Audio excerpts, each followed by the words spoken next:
46 வயதான டிமோதி ட்ரேடிவில் 13 வருடங்களாக அலாஸ்காவில் கோடை காலத்தில் வந்து தங்குவது வழக்கம். அதில் பல கரடிகளை பார்க்கிறார்.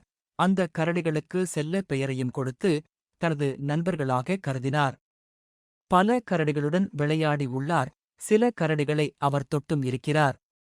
வழக்கம் போல் 2003 இல் அக்டோபர் மாதம் தனது தோழியான அமி உடன் அலாஸ்கா வந்து காட்டில் கேம்ப் அமைத்து தங்குகிறார். சில நாட்கள் கழித்து இவர்களை கூட்டி செல்வதற்காக வில்லி புல்டன் என்ற பைலட் விமானம் மூலம் வருகிறார். அந்த கேம்ப் அருகில் டிமோதி மற்றும் அமி இல்லை. பின்னர் நன்றாக பார்க்கும்போது ஒரு அதிர்ச்சியான காட்சி அவரை காத்திருந்தது. இதுதான் கிறிஸ்லி மேன் என்று அழைக்கப்பட்ட டிமோதி ட்ரெடிவெலின் கதை. டிமோதி அமெரிக்காவில் நியூயார்க் மாகாணம் லாங் ஐலேண்டில் பிறந்தவர். அங்குள்ள பிராட்லி பல்கலைக்கழகத்தில் பயின்றார். பின்பு படிப்பை பாதியில் நிறுத்திவிட்டு தெற்கு கலிபோர்னியாவுக்கு இடம்பெயன்றார். டிமோதி ஒவ்வொரு ஆண்டும் அலாஸ்கா சென்று கோடை காலத்தை கழிப்பது வழக்கம். அங்கு அவர் கிறிஸ்லி கரடிகளை பார்க்கிறார். அப்போதுதான் கிறிஸ்லி கரடிகள் மீது இவருக்கு ஆர்வம் ஏற்படுகிறது. கரடிகளுக்கு மிக அருகில் சென்று வீடியோ எடுப்பது இவரது வழக்கம் ஆகிறது. கிறிஸ்லி கரடிகளுடனான அவரது நெருங்கிய உறவு மீடியாவின் கவனத்தை ஈர்த்தது. பின்னர் 1999 இல் டிமோதி டிஸ்கவரி சேனலுக்காக தி கிறிஸ்லி டைரிஸ் என்ற வீடியோ தயாரித்து நடித்தார். 2003ஆம் ஆண்டு கோடை காலத்தை காட்மாய் தேசிய பூங்காவின் காஃப்லியா வெரிகுடா பகுதியில் தனது நண்பரான அமி ஹுகனார்டுடன் சென்று தங்கியிருந்தார். அந்த வருடம் பார்க்கில் கரடிகளுக்கு உணவு பற்றாக்குறை ஏற்பட்டது. இப்படி உணவு பற்றாக்குறை ஏற்படும் போது கரடிகளின் அருகில் இருப்பது மிகவும் ஆபத்தானது. ஏனென்றால் கரடிகள் உணவுக்காக மனிதர்களை தாக்க வாய்ப்பு உள்ளது. இதனால் பாதுகாப்பு கருதி அக்டோபர் மாதத்திற்கு முன்பு அலாஸ்காவை விட்டு வெளியேற அவர்கள் திட்டமிட்டிருந்தனர். அதன்படி செப்டம்பர் 26 அன்று இருவரும் பார்க்கை விட்டு வெளியேறினர். ஆனால் சிறிது நாட்கள் கழித்து கரடிகளை பார்ப்பதற்காக செப்டம்பர் 29 அன்று பூங்காவிற்கு திரும்ப முடிவு செய்தனர். ஏனென்றால் மழை காரணமாக சிற்றோடைகளில் அதிக மீன்களுக்கு வந்து செல்லும். இந்த மீன்களை சாப்பிட அதிக அளவு கரடிகள் வரும். எனவே கரடிகளை பார்க்க இந்த சமயத்தில் அதிக வாய்ப்பு உள்ளது. இருவரும் தங்களது கேம்பை அதிக அளவு கரடிகள் நடமாட்டம் உள்ள பகுதியில் அமைக்கின்றனர். மேலும் கேம்ப் அமைக்கப்பட்டிருந்த விதம் கரடிகள் அந்த பகுதியை கடக்க வேண்டும் என்றால் இவர்களின் கேம்பை ஒட்டி நடந்து செல்ல வேண்டிய விதமாக இருந்தது. மேலும் உணவுக்காக கரடிகள் கடுமையாக போட்டியிட்ட காலத்தில் இவர்கள் அங்கே சென்றனர்.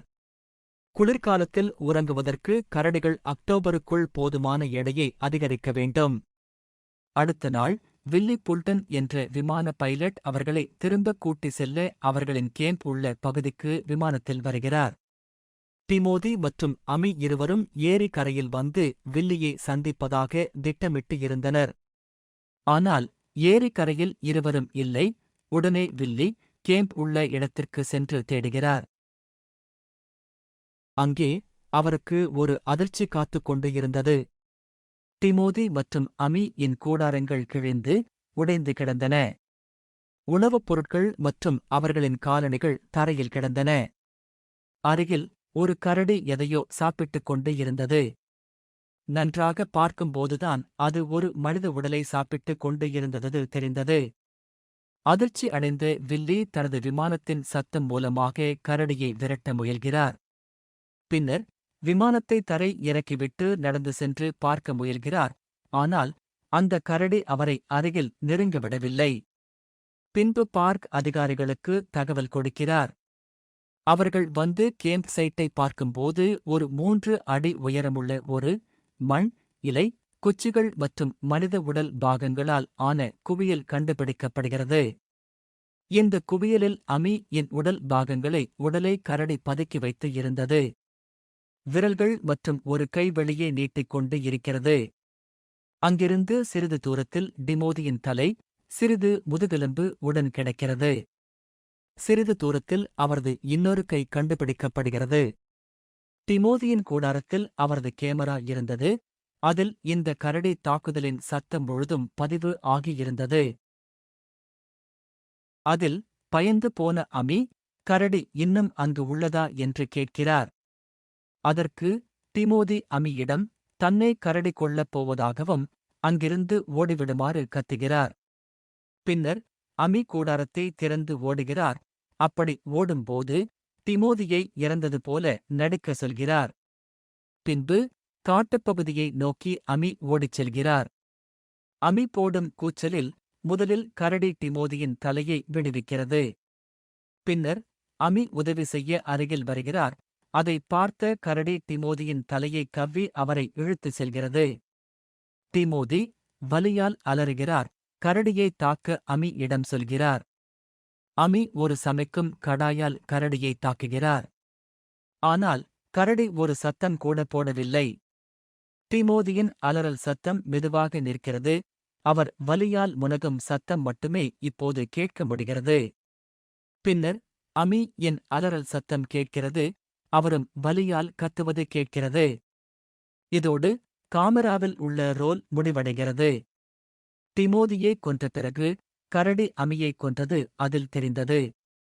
பிறகு பார்க் அதிகாரிகள் அந்த கரடியை தேடி கண்டுபிடித்து சுட்டுக் கொள்கின்றனர். அது ஒரு 450 கிலோ எடை உள்ள 28 வயதான ஆண் கரடியாகும். அதன் வயிற்றில் டிமோதி மற்றும் அமி இன் உடல் பாகங்கள் மீட்கப்படுகின்றன. அது வயதான கரடி. சில பற்கள் உடைந்து இருந்ததால் அதனால் சரியாக உணவு தேடி சாப்பிட முடியவில்லை என்றும், எனவேதான் மனிதர்களை வேட்டையாடி தின்றதாக கூறப்படுகிறது. அங்கே 3 வயது உள்ள இன்னொரு கரடி வருகிறது. அது சுட்டுக் கொல்லப்படுகிறது. அதன் வயிற்றில் மனித உடல் பாகங்கள் கண்டுபிடிக்கப்படுகின்றன. ஆனால் அந்த கரடி யாரையும் தாக்கவில்லை என்றும் முதல் கரடி இருவரையும் கொன்ற பின்னர் இந்த கரடி அங்கே வந்து உடல்களை சாப்பிட்டதாக கூறப்பட்டது. விமான பைலட் வில்லி டிமோதி இந்த கரடியை ஏற்கனவே சந்தித்து இருந்ததாகவும் கூறினார். அமி இந்த தாக்குதலுக்கு முன் தனக்கு கரடிகள் என்றால் பயம் என்றும், இந்த பயணம்தான் தனது கடைசி என்றும் டிமோதியிடம் சொல்லியிருந்தார். கரடிகள் அரிதாகவே மக்களைக் கொல்கின்றன. காட்மாய் தேசிய பூங்கா உலகிலேயே அதிக பழுப்பு நிற கரடிகளின் அடர்த்தியைக் கொண்டிருந்தாலும், இவர்கள் மட்டும்தான் அப்பகுதியில் கரடித் தாக்குதல்களால் ஏற்பட்ட முதல் மனித உயிரிழப்புகளாகும். இதோடு இந்த எபிசோட் முடிவு அடைகிறது. இந்த எபிசோட் பற்றிய உங்களது கருத்துக்களை கமெண்ட் செக்ஷன் இல் பதிவு செய்யுங்கள். வேறொரு தலைப்பை அடுத்த எபிசோட் இல் பார்க்கலாம். நன்றி, வணக்கம்.